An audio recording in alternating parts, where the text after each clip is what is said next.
하나님 말씀 마태복음 1장 18절에서 25절까지 있는 말씀을 읽겠습니다.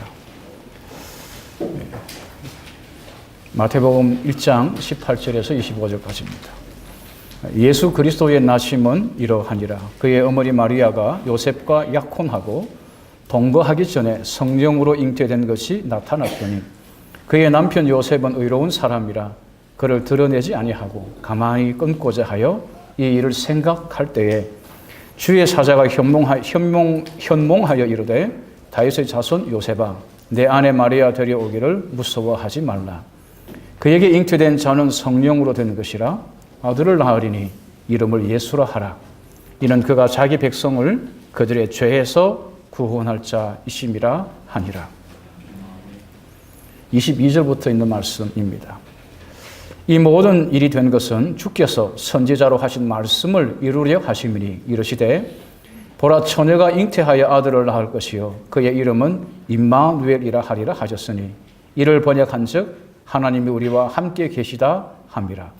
요셉이 잠에서 깨어 일어나 주의 사자의 분부대로 행하여 그의 아내를 데려왔으나 아들을 낳기까지 동심하지 아니하더니 나음의 이름을 예수라 하니라. 행복한 안식일입니다. 지난 한 주 동안 수고 많이 하셨죠? 하나님께서 우리 성도들의 삶에 은혜 베푸시고 또 함께 하셔서 형통하게 해주시기를 간구합니다. 엊그제 스리랑카 출신 외국인 노동자인 카타빌라 니말이라고 하는 사람이 우리나라 영주권을 받았다는 이야기가 있었습니다. 그가 이 영주권을 받은 이유가 지난 2월에 불이 난 집에 뛰어들어서 90살 난 할머니를 구해냈기 때문이라고 합니다. 그는 내년 초에 비자 만기가 되어 자기 나라로 돌아가야 되는데 가난한 나라의 사람인 그가 이번 일을 통해서 우리나라에서 영원히 거주하는 권리를 얻고 또 일하게 되었다는 그런 내용이었습니다. 이 사람에게 영주권을 왜 줬죠? 선한 일을 했다. 다른 말로 하면 그가 의로운 일을 했다. 우리나라에 살면서 우리나라 사람을 위해서 그가 자기의 생명의 위협을 이렇게 무릅쓰고 불길 속에 뛰어들어서 90살 된 할머니를 구해냈다. 그래서 이 사람에게 우리나라에서 영주권을 주었습니다. 제 기억에 남는 그 올해의 우리나라의 의인들은 정신을 갑자기 이렇게 잃은 운전하던 사람이 뒤따르던 그 사람에 의해서 그가 제대로 운전하지 못하는 걸 보고 차 앞에 가서 이렇게 막아가지고 차가 부딪히는 그런 위험을 무릅쓰고라도 더 큰 인명피해, 또 더 큰 사고를 막았다 해서 이렇게 의인이다 그렇게 칭했던 그런 기사가 생각이 납니다. 의로운 사람, 예수 믿는 사람을 가리켜서 한마디로 성경은 의인이다 그렇게 말합니다. 예수 믿는 모든 사람은 예수를 믿음으로 다 의인이라 부릅니다. 우리가 다 불의하고 우리가 다 부정하고 우리가 의로운 일을 행한 적이 별로 없는 것 같은데 우리가 그것을 부끄러워하고 그리고 하나님 앞에서 깨끗함을 받고 나도 저렇게 좀 의롭게 됐으면 좋겠다 라고 여겨 우리의 구주로 보내신 예수님을 우리가 믿으면 하나님이 은혜를 베푸셔서 우리를 죄 없다, 깨끗하다 하시고 의롭다 이렇게 하시고 우리를 하나님의 자녀로 삼으시고 하나님의 일을 하게 하십니다. 그렇기 때문에 저와 여러분이 참으로 예수를 나의 구주, 나를 죄로부터 구원하신 구주로 믿는다면 우리 모두는 다 그 은혜로 다 의인이 됩니다. 우리가 다 누구라고요?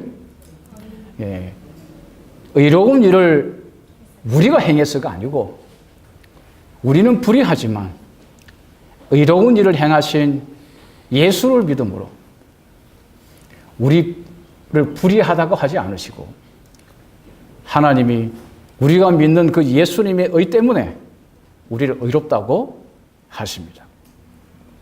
예수 믿는 사람들이 이 의를 행하는 까닭은 뭐 구원을 얻기 위해서 의를 행하는 게 아니고 우리같이 불의한 사람을, 더러운 사람을, 욕심이 가득한 사람을, 부정한 사람을, 사랑할 줄 모르는 사람을 그 예수 안에서 우리를 깨끗하다, 의롭다, 이는 내 사람이다 그렇게 말씀하시니까 그게 너무 고맙고 감사해서 나도 하나님이 나를 사랑하실 것 같이 예수님이 나를 사랑하신 것 같이 나도 그렇게 살아야지. 그렇게 해서 사는 것이 우리가 살아가는 의로운 행동들입니다. 그래서 예수 믿는 사람들은 의를 행하고도 결코 자랑하지 않습니다. 그것은 구원 얻기 위한 것도 아니고 나를 드러내기 위한 것도 아니고 나를 구원하신 그 하나님의 은혜에 대한 믿음의 반응으로 감사의 응답으로 우리가 하는 것이기 때문에 누가 알아주건 알아주지 않는 것에 전혀 연연하지 않습니다. 오히려 하나님이 예수님을 통하여 우리에게 베푸신 그 은혜를 조금이라도 덜 이렇게 혹시 이렇게 나타낼까봐 그게 때로는 너무 조심스럽고 송구하고 그렇죠. 며칠 있으면 크리스마스입니다. 우리의 구주께서 이 땅에 사람으로 오신 날이라고 해서 세상이 기억하고 또 기념하는 날입니다. 오늘 이 안식일에 우리 주님의 우리의 구주로 오신 그 이 크리스마스를 생각하면서 예수님을 이렇게 탄생시킨 그 아버지, 그 요셉의 삶을 잠깐 살펴보고자 합니다. 성경에 보면 그는 의로운 사람이라 그렇게 이야기했어요. 어떤 사람이라고요? 의로운 사람이었습니다. 의로운 사람에게서 의로우신 구주가 탄생했습니다. 저와 여러분은 이 의로우신 예수님을 믿음으로 다 어떤 사람이 됐다고요? 다 의로운 사람이 됐습니다. 그래서 우리가 행하는 모든 행동은 이 의로운 행동이어야 하는 것이죠. 이 하늘을 정리하면서 다시 한번 이 의에 대하여 생각해보고 예수 안에서 우리의 삶을 깨끗하게 정리하고 그리고 새해를 맞았으면 참 좋겠습니다. 의는, 성경이 말하는 의는 하나님의 율법과 일치된 상태를 뜻합니다. 율법은 이렇게 해라 저렇게 해라 명령하잖아요. 이렇게 해라 저렇게 하라고 명령한 그것을 다 이룬 상태, 그걸 의라고 말합니다.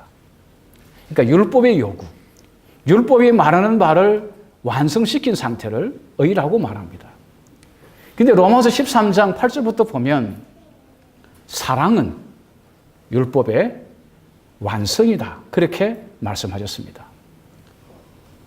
의가 하나님의 율법과 일치된 상태이고 사랑이 율법의 완성이라면 의는 사랑의 또 다른 표현입니다.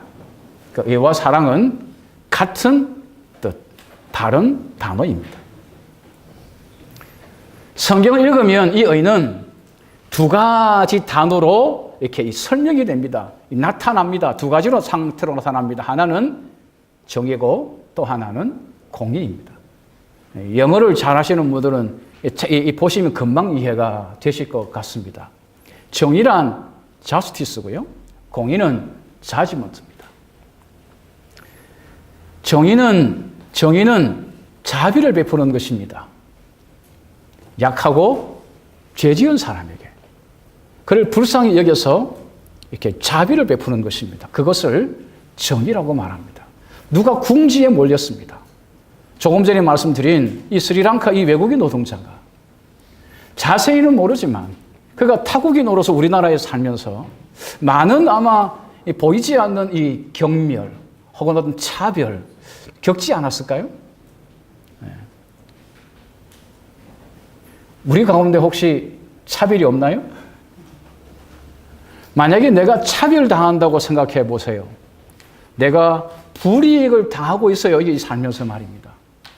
근데 나에게 차별을 주고 불이익을 주고 때로는 모멸감을 주고 멸시감을 느끼게 해주는 이 나라 사람의 그 늙은 사람, 보잘것없는 할머니 구하려고 불길 속에 뛰어들 필요가 있어요, 없어요?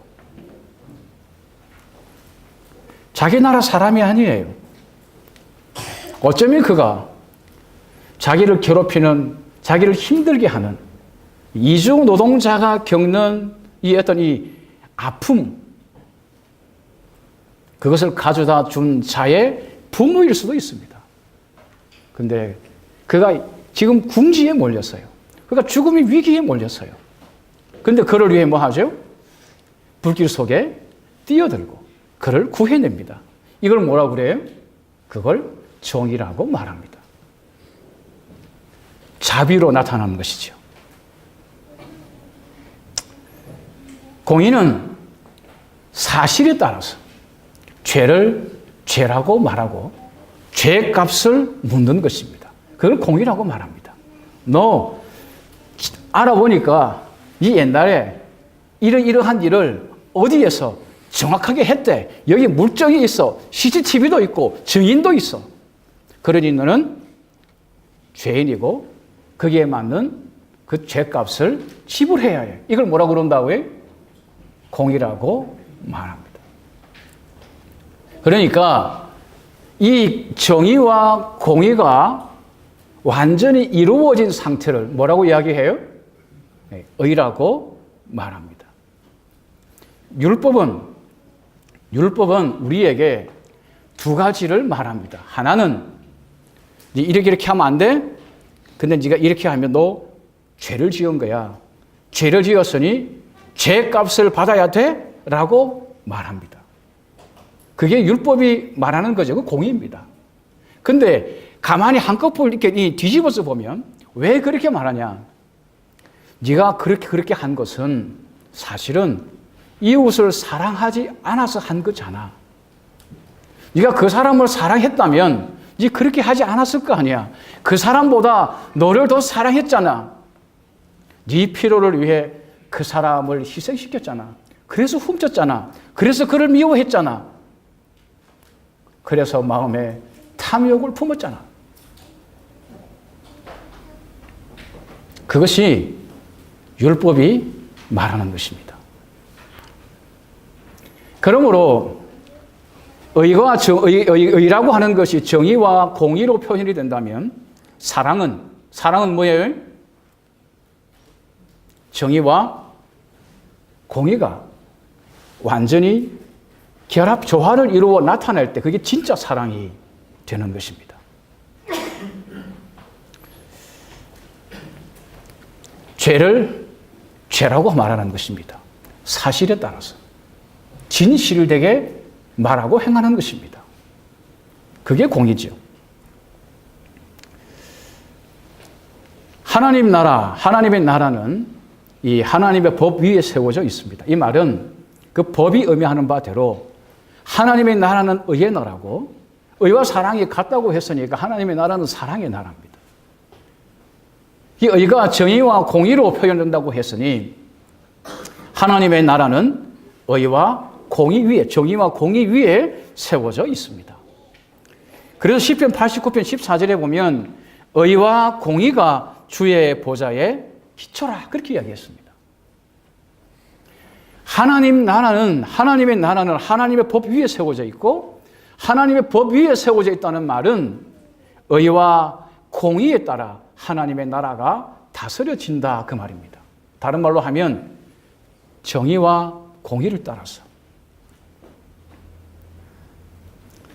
시편 89편 14절에 이렇게 말합니다. 의와 공의가 주의 보좌의 기초라 이렇게 말해놓고 그 다음에 인자함과 진실함이 주 앞에 있습니다. 그렇게 이야기했습니다. 여기 인자함은 자비입니다. 멀시입니다. 그러니까 이 의와 멀시, 자비가 관계되어 있는 것입니다. 하나님이 정의를 행할 때 뭐가 나타나요? 자비가 나타납니다. 근데 하나님이 공의를 행할 때는 뭐가 나타나요? 진실함이 나타납니다. 사실의 기초에서.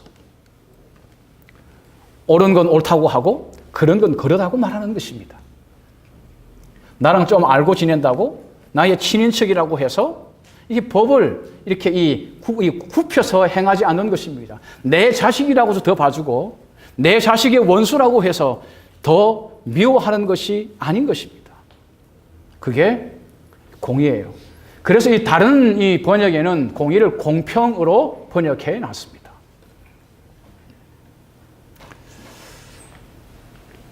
사랑하는 성도 여러분, 성경이 말하는 의인은 누구죠? 어떤 사람을 가리키죠? 하나님의 율법을 존중하고 순종하는 사람입니다. 그는 율법이 말하는 바를 따라서 정의를 행하고 공의를 행하는 사람입니다. 자비를 행하고 공평하게 합니다. 다른 말로 하면 죄는 미워하고 죄인은 사랑합니다. 이게 성경이 말하는 의인의 실체입니다. 오늘 성경에 보면 이 예수의 육신의 부친인 이 아버지인 요셉을 가리켜서 의로운 사람이라고 이야기했어요. 오늘 이것도 우리가 본문에 보면 마태복음 1장 20절에 요셉은 깊이 생각했습니다. 의인은 이 깊이 생각합니다. 의인은 어떻게 한다고요? 왜 깊이 생각할까요? 자칫 잘못하면요. 자칫 잘못하면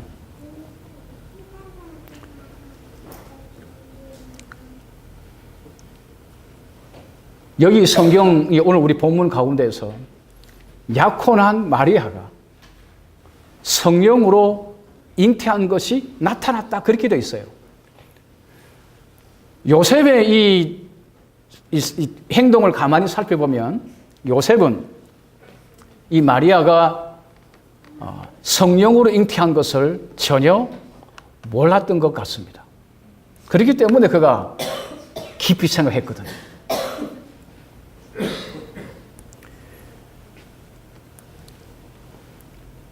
원래 이 유대 사회에서 이 정혼, 이 약혼이라고 하는 것은 동거만 하지 않지 법적 효력 면에서는 이 결혼한 것과 같은 것입니다.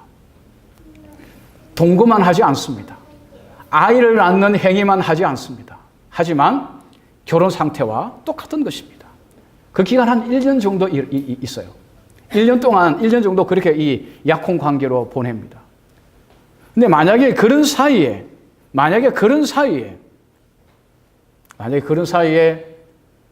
이 여자가 다른 남자와 이렇게 관계를 맺거나 아이를 갖게 되면 최종적으로는 돌로 쳐 죽일 수도 있었습니다. 그런데 어느 날 자기와 정혼한 마리아의 배가 부른 것입니다. 입덧을 하고 아이를 가진 것입니다. 사랑하는 성도 여러분, 한번 생각해 보십시다. 정혼한 여자입니다. 동거는 하지 않지만 법적 효력을 가진 부부나 마찬가지입니다. 그런데 그 여자가 자기 아이가 아닌 그 누군가의 아이를 가진 것입니다. 어떻게 처신하면 좋을까요? 만약에 우리 가운데서 이런 일을 생긴다면 우리는 어떻게 행동할 것 같습니까? 어떻게 행동할 것 같습니까? 예? 하원으로 그치겠어요? 아니면 난리국수를 피울까요? 예? 미안합니다. 예? 어떻게 하실 것 같습니까? 이 상태가 좀 되게 안 좋습니다. 좀 양해 좀 바랍니다. 근데 여기 이 요셉은 그렇게 행동하지 않았습니다. 깊이 생각했습니다. 무슨 생각을 했을까요? 내가 어떻게 행해야 되지? 하나님의 법에 의하면 이런 여자는 뭐 하라고 했던데? 돌로 쳐 죽여야 하는데 내가 진짜 그렇게 해야 될까? 성경에 보면 우상숭배하는 자들도 어떻게 하라고 그랬어요? 그 다음에 동성연애한 사람을 어떻게 하라고 그랬어요? 다 돌로 쳐 죽이라고 그랬어요. 여러분 여기 돌로 쳐 죽여도 되는 것입니다. 뭐대로 하면? 법대로 하면. 근데 아까 말씀드렸잖아요. 법을 이루는 것, 그게 의인데 의인은 뭐와 뭐로 나타난다고 그랬어요? 정의와 공의로 나타나요. 정의는 자비로 표현이 되고, 그죠? 그리고 공의는 공평으로 이렇게 표현이 됩니다.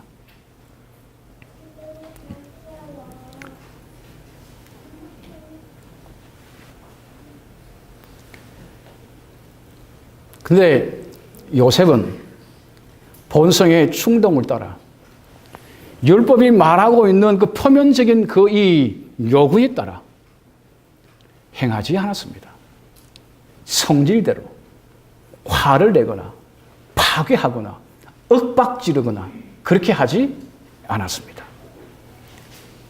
자신의 감정을 이성의 지배 아래 두었습니다. 그 엘렌 화이트의 이 청년에게 보내는 기별 가운데에서 결혼과 관련된 내용 읽어보면 가장 두드러진 한 문장이 있는데 그게 뭐냐 하면 사랑은 감정이 아니고 원칙이다. 그런 표현이 나옵니다. 사랑은 뭐가 아니고요? 감정이 아니고 원칙인 것입니다. 이 의는 감정이 아니고 원칙인 것입니다. 한번 생각해 보세요. 정혼한 여자가 남의 아이를 지금 가진 것 같은데 어떻게 해야 될까요? 만약에 법대로 처리하면 어떻게 되죠? 예? 돌로 쳐 죽여야 돼요. 근데 그게 공의입니다. 죄를 죄라고 말하고 그 죄의 그 책임을 물어야 하는 것입니다. 근데 그것만 있는 게 아니죠. 뭐 더 있습니까? 그 죄 지은 자를 뭐 해야 돼요? 불쌍히 여기고 그에게 자비를 베풀어야 되는 거예요. 그래서 만약에 섣불리 행동하면 이 의가 깨지는 것입니다.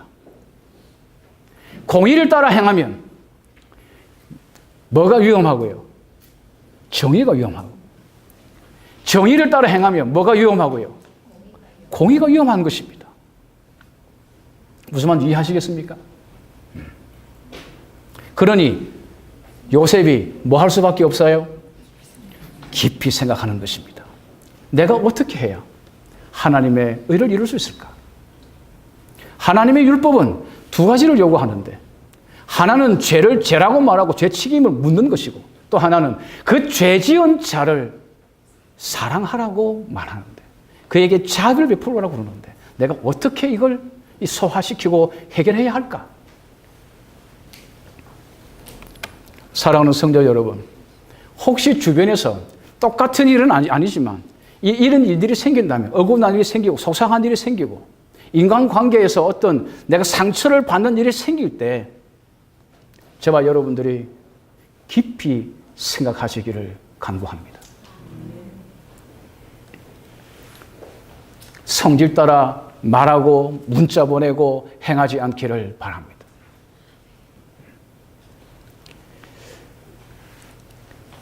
여기 고린도서 13장 4절부터 7절에 보면 사랑에 대한 이 유명한 이 내용들이 있습니다.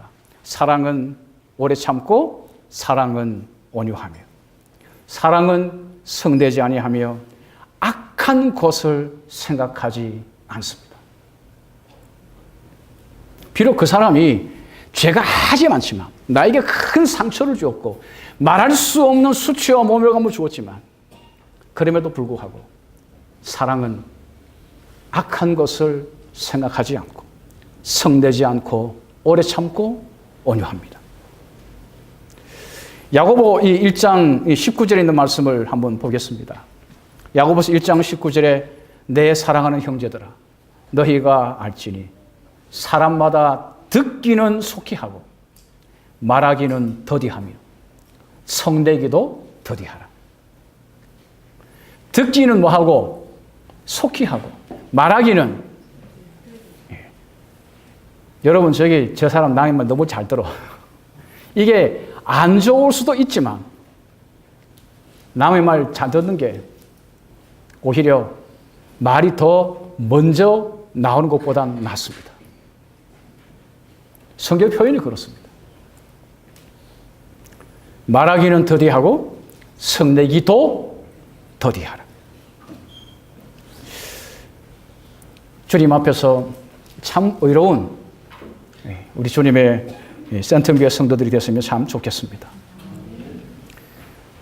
그가 마침내 깊이 생각해서 내린 결정입니다. 첫 번째, 정의를 행합니다. 마태복음 1장 19절 그의 남편 요셉은 의로운 사람이라 그를 드러내지 아니하고 뭐 하지 않았어요? 드러내지 않았습니다. 드러내지 않았습니다. 아까도 말씀드렸습니다마는 이런 여자는 드러내어서 이런 죄를 범했다고 친척에게, 가족에게 고발하고 사회에 이렇게 이야기해서 매장시킬 수도 있습니다. 법대로 돌로 쳐 죽일 수도 있습니다. 근데 그가 그렇게 하지 않았습니다. 그는 먼저 의의 이 양면 가운데 한 면을 실행합니다. 어떻게 해요? 드러내지 않습니다. 사랑하는 성도 여러분, 이 의로운 사람은 진짜 사랑을 갖고 있는 사람은 상대의 허물을 드러내거나 들추어내거나 까발리거나 소문내거나 하지 않습니다. 여기 이 표현은 상대의 허물을 드러내려고 선택하지도 않았고 원하지도 않았다는 것을 뜻합니다. 사랑하는 성도 여러분, 그러므로 혹시 누군가가 이렇게 나한테 어떤 불의한 일을 행했고 내가 참을 수 없는 모욕스러운 일을 겪었다 하더라도 깊이 생각하시고 감정을 따라 행하지 아니하시고 그 다음에 그런 사람에게 정의를 행하시기 바랍니다. 그의 허물을 드러내지 않는, 들추어내서 이렇게 온 세상에 이렇게 이 소문되지 않는 그런 의로운 우리 성도들이 되기를 간절히 소망합니다. 예수님이 이 땅에 오셔서 우리의 죄를 짊어지시고 우리를 그 죄로부터 구원하셨습니다. 우리의 허물을 용서하셨죠. 그분은 우리의 허물을 온 세상에 소문내는 분이 아닙니다. 참 감사합니다. 제가 허물이 정말 많거든요. 근데 그분이 소문을 안 내요.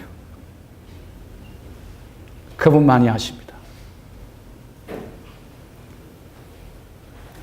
그리고 저를 불쌍히 여기는 눈으로 바라보시죠. 달라지기를 바라고 참으시고 기다리십니다.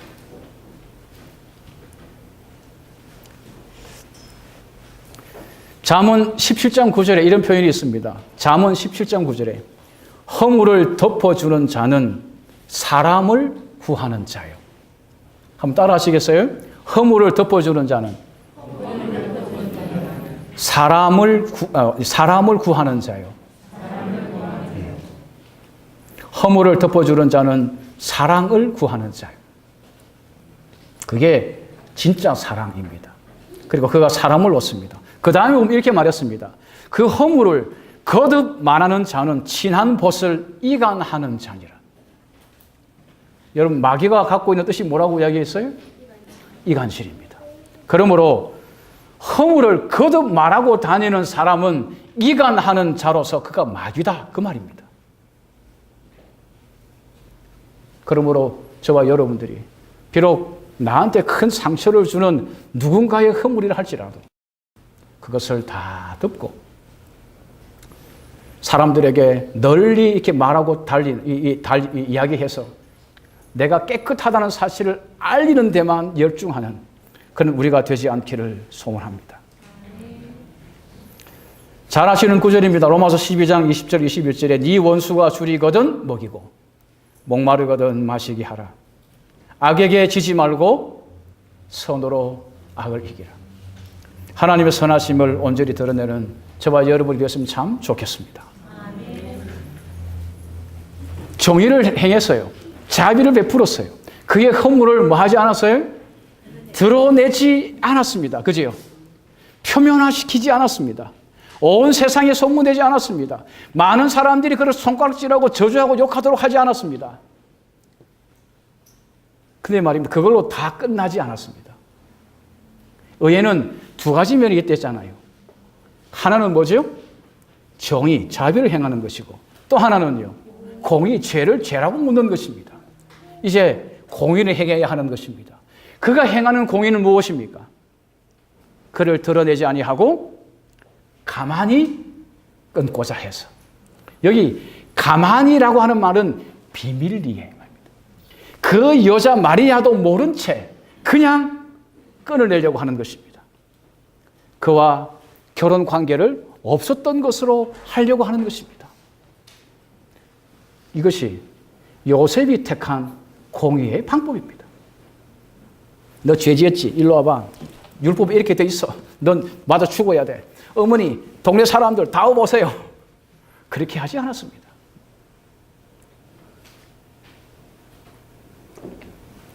그는 공의를 어떻게 실행했어요? 가만히 끊고자 하는 방식으로 공의를 실행했습니다.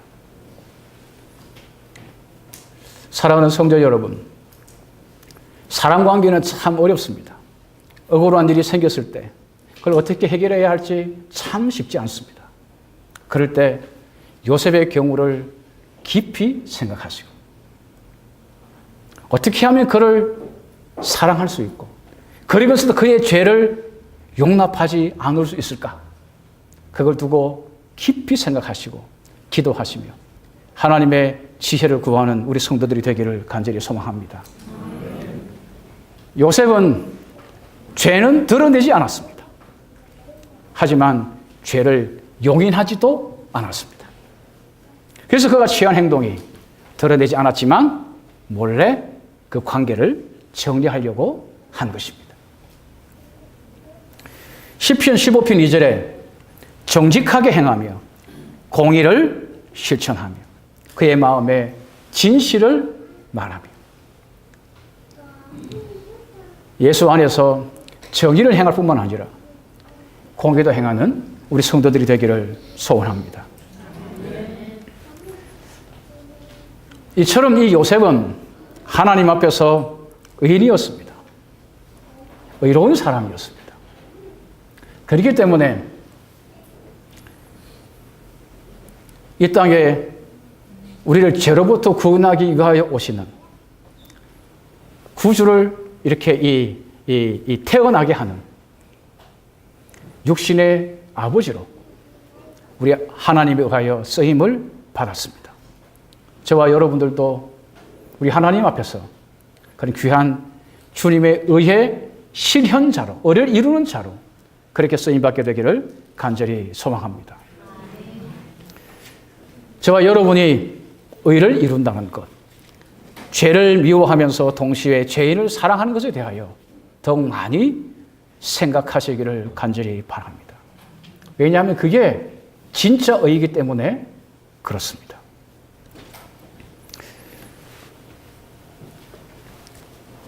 하나님은 의로우시며 동시에 사랑이십니다. 그분은 정의의 하나님, 자비로우신 하나님이시면서 그분은 공의의 하나님, 죄를 미워하시는 하나님이십니다. 하나님은 죄를 미워하십니다. 하지만 그보다 더 죄인을 사랑하십니다. 그래서 예수님이 오신 것입니다. 예수님은 누구이시냐? 예수님은 죄는 미워하지만 죄인은 그 이상으로 사랑하심을 보여주신 사람이 되신 하나님 임마누엘이십니다. 예수님이 누구예요? 어떤 임마누엘이요? 죄는 미워하지만 죄인은 사랑하신 하나님, 사람이 되신 하나님이시다 그 말입니다. 그것이 이루어진 곳이 예수님의 십자가지요. 예수님이 십자가에 대하여 시편 기자는 이렇게 예언하며 말했습니다. 인애와 진리가 같이 만나고, 인애가 자비입니다. 몰시입니다. 진리가 트루스입니다. 진리, 아까는 진실입니다. 하나님의 보좌의 기초가 의와 공의잖아요. 그지요? 의와 공의잖아요. 이 의는 뭐로 나타난다고 그랬습니까? 자비로 나타나거든요. 그 자비가 나타나고 하나님의 공의는 어떻게 나타난다고 그랬어요? 진실로 나타나거든요. 그 진실이 진리란 말입니다. 그래서 시편 기자는 85편 10절에 예수님의 십자가에 대하여 이 묘사하기를 인애와 진리가 같이 만났다. 그렇게 말했습니다. 인애, 죄인을 사랑하는 것입니다. 진리, 죄를 죄라고 말하는 것입니다. 사실대로 말하는 것입니다. 우리 주님께서 죄를 미워하시는 이 하나님의 본성을 따라 우리의 죄를 짊어진 것 때문에 하나님으로부터 저주 받으셨고, 그리고 버림 받으셨고, 마침내 죽으셨습니다. 예수님의 죽으심은 죄에 대한 하나님의 미움, 죄에 대한 하나님의 증오, 죄에 대한 하나님의 심판, 죄에 대한 하나님의 저주를 의미합니다. 동시에 예수의 죽으심은 우리를 구원하기 위한, 죄 많은 우리를 구원하기 위한 희생을 의미합니다. 그게 그분의 자비가 있는 것입니다. 시편 33편 5절에 있는 말씀을 읽겠습니다. 시편 33편 5절입니다. 그는 공의와 정의를 사랑하시며, 하나님은 공의와 정의를 사랑하십니다. 그리고 이렇게 말합니다. 세상에는 여호와의 인자하심이, 자비하심이 충만하도다. 저와 여러분이 비록 세상에 죄가 넘실거리더라도 그것을 다 덮고도 남는, 세상을 능히 구원할 하나님의 자비가 충만한 것을 저와 여러분이 보게 되기를 간절히 바라고, 우리의 경험 가운데서도 죄에 대한 미움보다 죄인에 대한 사랑이 더 크기를 간절히 소원합니다. 그러므로 죄를 미워하지만 그 이상으로 죄인을 사랑하시기를 간절히 소원합니다. 그게 예수님을 믿고 의롭게 된 사람들이 가지는 이 세상의 사람을 대하는, 이 죄에 대하는, 죄를 대하는, 또 죄인을 대하는 태도인 것입니다. 천사가 깊이 생각한 끝에 마리아의 허물은 덮어주지만 그 관계를 조용히 비밀리에 끊으려고 하자 나타나서 말합니다. 잠깐, 이 말씀은 선지자 이사야로 했던 그 예언을 이루는 말씀이야. 처녀가 잉태하여 아들을 낳으리니. 임마누엘이라고 하는 구실이 있잖아. 그게 바로 이분이야. 그 말씀을 듣고 여기 마태복음 1장 24절 25절 그는 주의 사자의 분부대로 행합니다. 주의 사자의 분부대로 행합니다. 여자를 데리고 와서 아들을 낳기까지 동심하지 않습니다. 그리고 아들을 낳자 그 이름을 예수라고 합니다. 순종하죠. 대단합니다. 깊이 생각해서 내린 결정입니다. 근데 하나님 뭐라고 말씀하세요? 데리고 와서 같이 살아. 성령으로 잉태했어. 어떻게 하죠? 말씀의 분부대로, 주의 사자의 분부대로 행합니다. 그게 의인입니다. 저와 여러분이 아무리 깊이 생각하고 이게 최선의 선택이라고 생각하고 결정한 것이라 할지라도 하나님의 말씀이 그게 아니라고 하면 거두는 것입니다. 하나님이 많은 사랑을 통해 그게 아니라고 말씀하시면 그걸 포기하는 것입니다. 그게 의인입니다. 말씀을 마치면서 저와 여러분이 이 크리스마스를 다가오니까 우리의 구주로 오신 예수님을 생각하고 그분이 의로우신 분으로 죄 많은 우리를 죄로부터 구원하고 의롭다고 하신 분이신데 그를 낳은 요셉의 생애도 생각하면서 하나님 앞에서 참으로 의로운 사람으로 그렇게 서게 되고 또 그렇게 살게 되기를 간절히 소망합니다. 모든 하나님의 백성은 의로운 사람입니다. 왜냐하면 하나님이 의로우신 분이기 때문에 그렇습니다. 예수님은 십자가 대속의 희생을 통해 우리를 모든 불의에서 깨끗하게 하신 우리의 구주이시기 때문입니다. 그러므로 저와 여러분들이 의로운 삶을 사는데 감사와 즐거움으로 그렇게 우리 주님을 따르시게 되기를 소망합니다. 더욱 죄를 미워하시기를 바랍니다. 더욱 죄를 가까이 두지 않기를 바랍니다. 죄를 멀리 하시기를 소원합니다. 그러나 그 이상으로 죄인을 사랑하시기를 구합니다. 그렇기 때문에 깊이 생각하고 섣불리 말하거나 행동하지 않기를 바랍니다. 그리고 하나님 말씀에 더욱 순종하는 우리 성도들이 되기를 바라며 말씀을 마치겠습니다.